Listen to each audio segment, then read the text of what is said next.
But tonight, there are new questions as to how a 2-year-old could manage to climb 4 flights of stairs, open the door, and walk out to the edge of the roof. Well, for the first time today, we're getting a much better look inside that Dorchester apartment building, and it really was quite a climb for that little guy. Joe Shortsleeve joining us live in Dorchester. And Joe, ever since that story broke, a lot of folks are having a hard time getting their heads around how a 2-year-old could have done all of that. Yeah, everybody's asking that. And Jonathan, within the past hour, the mother of this child, we're told, has been hospitalized, overcome with grief. We're told that the child's father is also at the hospital now. In addition to the district attorney's office conducting its own investigation, we're also told that DCF, Department of Children and Families, is now conducting a formal investigation after they received a complaint alleging abuse or neglect at this daycare center. The real question for everybody tonight: how could a young child end up on a roof undetected? A visitor to the building took some pictures for us today inside the building to help us understand what may have happened.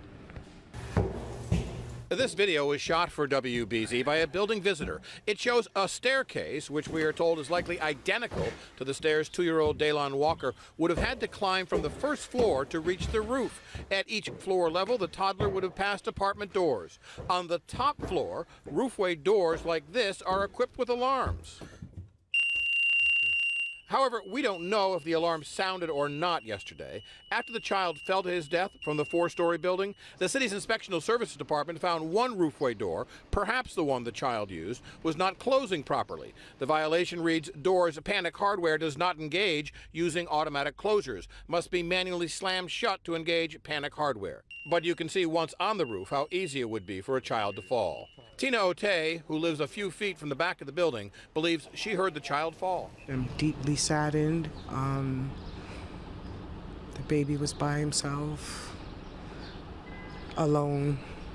Any indication this is anything other than just a tragic accident? No, not to this point. We're still looking. They're still looking at it. The police are looking at it. An ambulance was called to the parents' home today on Blue Hill Avenue. The mother of Daylon Walker and others were trying to comfort a relative. They were not talking to reporters. It was in my head all night last night. I mean, when somebody drops their child off to a daycare, things like this shouldn't be happening.